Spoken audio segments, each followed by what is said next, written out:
What's going on? DeJounte here. It's a video basically for my future self, and maybe anybody who watches it, this can help you.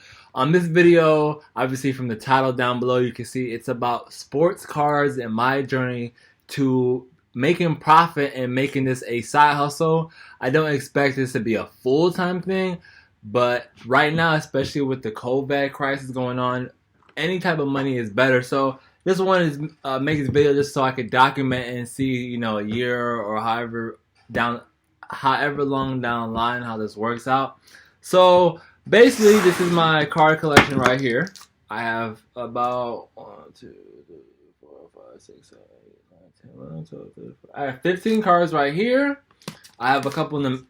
I have 15 cards right here. There's PSA. Then I have, I don't know if you can see this, PSA, that's my Tracy McGrady card. Then I got the SGC, which is another good company. I got the Michael Vick rookie. And then I don't have BGS, but I have BCCG. But I did not, it's a Tracy McGrady rookie. What I did not know about BCCG, even though it's a 10, a lot of the cards, it may come back a 7 and 8. But these are great if you really want a card. And to me, I think these are really easy flips because I can get these for $2. And even if I sell it for 15, 20, right now I think I bought this one for 10. I'm working on selling it for 30, but I might go down to 20. But I'm just experimenting with different things because I know even though this might be a 7, this is a Tracy McGrady rookie card. So it might not be a demand right now. However, this is why this video is important because this is why I love to flip. I have bought this card, this Tracy McGrady Topps 1997 card. I bought this card for, I bought $75 with tax, maybe $80. The same card is now going up in price, and right now one is sold for, I believe, about $130, and I can see as more sales are going for Tracy McGrady cards, they're going higher. So that's an example of a flip. If I wanted to flip this, I could flip it. I could make $50 profit. However, this card is basically too much sentimental value for me, so I'm most likely going to sell this. I bought another one in a BCCG in one of these cases, so it might not be a 10, but I had got another one for about $1, so I might reflip this one. But this is my favorite player growing up, so I'm probably going to hold these. Another thing about not only really sports cards that you flip, so basically the gist, if you didn't get it, I would say this is it's another card. It's one of the first cards I got. I got 2 of these. It's a Ronald Acuna Jr. 2018 Holiday. And this is something that I was learning. I definitely recommend you do your research and don't be afraid to lose some money because I ended up buying these, not realizing that these weren't like the main Acuna Topps cards. Either way, right now I bought 2 of them for $50. I got one that's I got 2 more days on the bid, and it's at $24. My goal is $35. However, if I don't hit that round, it's in the range where I was kind of expecting. So even if you get your money back, I can't complain.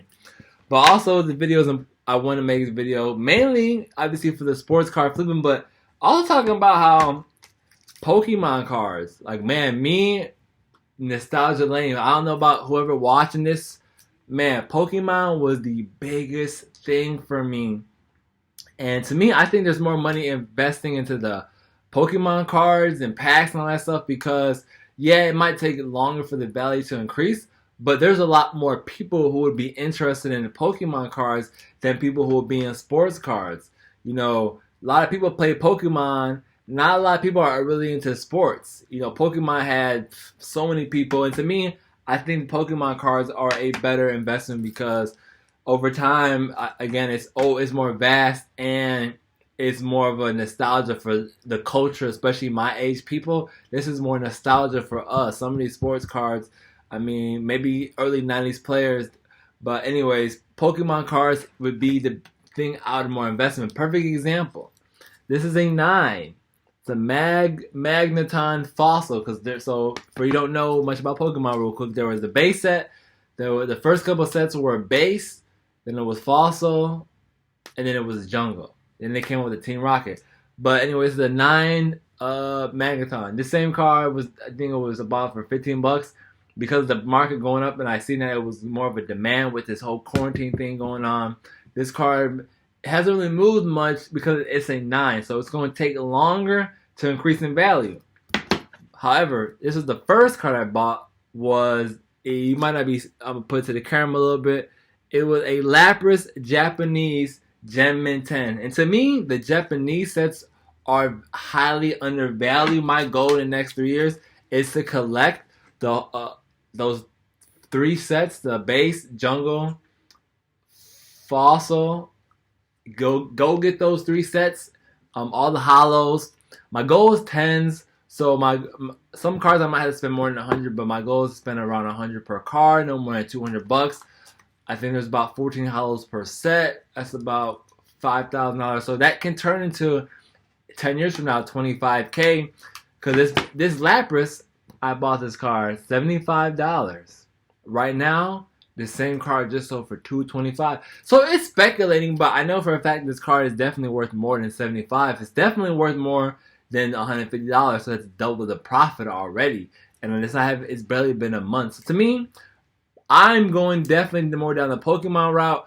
I'm definitely still going to stick with the sports cards, for a business sense, a flip quick business sense, because these tend to go up in value a lot quicker than these. However, and this is just for anybody. You don't have to collect only Pokemon cards or sports cards. I mean, if you're a big wrestler fan and you know about wrestling, they got wrestling cards. If you were into FS1, they got that too. A big thing coming up right now is soccer cards, man. My goal is definitely get me a Cristiano Ronaldo rookie card and a Messi rookie card. So I'm actually seeing how much a Pele rookie card costs, but it's really expensive. So that's just a little bit of what I'm doing. One of my side hustles right now is the sports cards. One of my last, I'm gonna leave it with this. This is a package. Hopefully y'all couldn't see the address on it, but this is a package that I got. It's the NFL Draft, the 2020 Prism cards. The box looks really nice. I would hope, I haven't opened it up. I had just got yesterday. I'm trying to preserve the pack. I would hope the cards are in there, so I'm gonna peek at it maybe in a week or two. But I'm not really too thirsty to open this because I had bought the same pack for $30, and now that same, for instance, not this pack. I bought it for $30. For instance, in the summertime or whenever the draft cards or first set came out for NBA, those are going like hot cakes. This is a $30 box. That $30 box is now for the NBA selling for around $150, almost $200, because they're such a star talented class. And I also really believe this NFL draft, this 2020 NFL draft, is going to have some future Hall of Famers, definitely. It's one of the best classes they say in a while. And my goal is Tua, the Miami Dolphins future star, really has at least a great rookie season. This box will be 10 times what it's worth because he's on the front cover. So again, that's a little bit of my current hobbies. Let me know if anybody's out here doing the same thing. We can get to the community.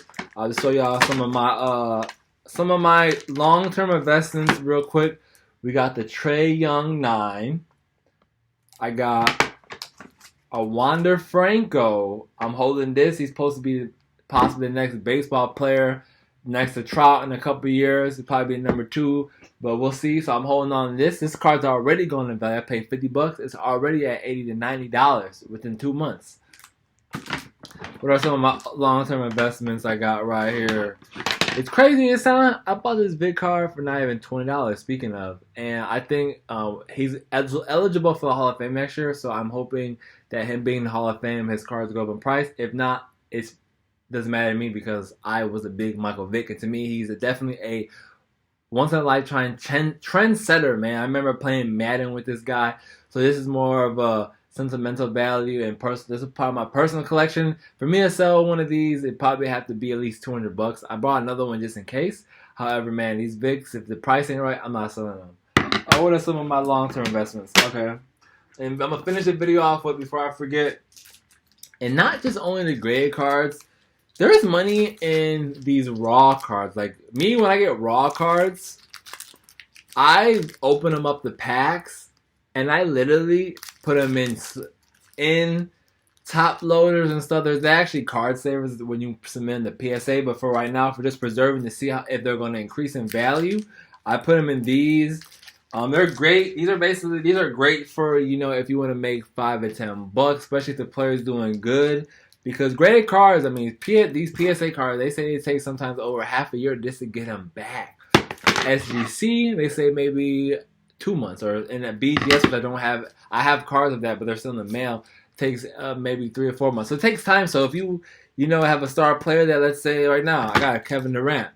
This raw card goes for $40. If I get graded, even if I get an 8 and 9, it'll still be worth more than $40. But if I get that 10, it'll be great. So right now I have some of these cards that I'm holding on to. I've been going through eBay last night, and the cards I have here, the Alonzos. I got Lamar Jackson, Kevin Durant. I got a Vladimir Guerrero Jr. second year. The Jordan Alvarez cards are going up. I'm pretty upset with myself because I had a whole bunch of those, but obviously new to the hobby, I thought only rookies. But I'm smart. I saved some of these sophomores, and man, this card is it's going for like $4 a card, and it's a raw card, so you can just imagine if it gets graded and he has a great season. We got some Gavin Luxes here that he's supposed to be. I've been lucky enough to pull 3. 4 though, actually 5, because I have a chrome. I got the regulars, and I got the chrome one right here. So I mean, hopefully he's a steady place for the Dodgers.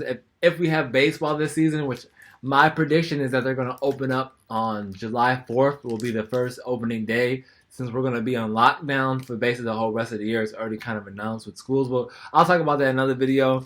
I got a Bo Bichette, I think that's how you say his name, a couple of his cards. His cards seem to be up in price too, about $3 for a raw card. I mean, for paying $3 a pack, and you know, I'm not gonna lie, I haven't paid for all these packs. People give them to me and stuff like that. And also the Aristides Aquino. I hope I'm saying Aristides Aquino. His cards seem to do like this right here. This holographic, this rainbow holographic, probably going for around $15. His base set maybe going for around $2. So those are just examples to make extra money right now. As I'm documenting my journey to become a successful entrepreneur and make money, you know, I think it's important that I just jog down different tips and tricks and hobby things that I did, because, you know, we all start somewhere, and, you know, they say a great entrepreneur has about seven different side hustles. So between this and my other side hustles I'm getting into trading, which is going to be really fun because I can take that money and reinvest it into this stuff and flip it. So I hope whoever watched this learned something or really just enjoyed the content and seeing the journey, because who knows when y'all gonna watch this. Again, like I said, it's mostly for me, but man, I just can't wait to see the future. And deuces out, and have a good one.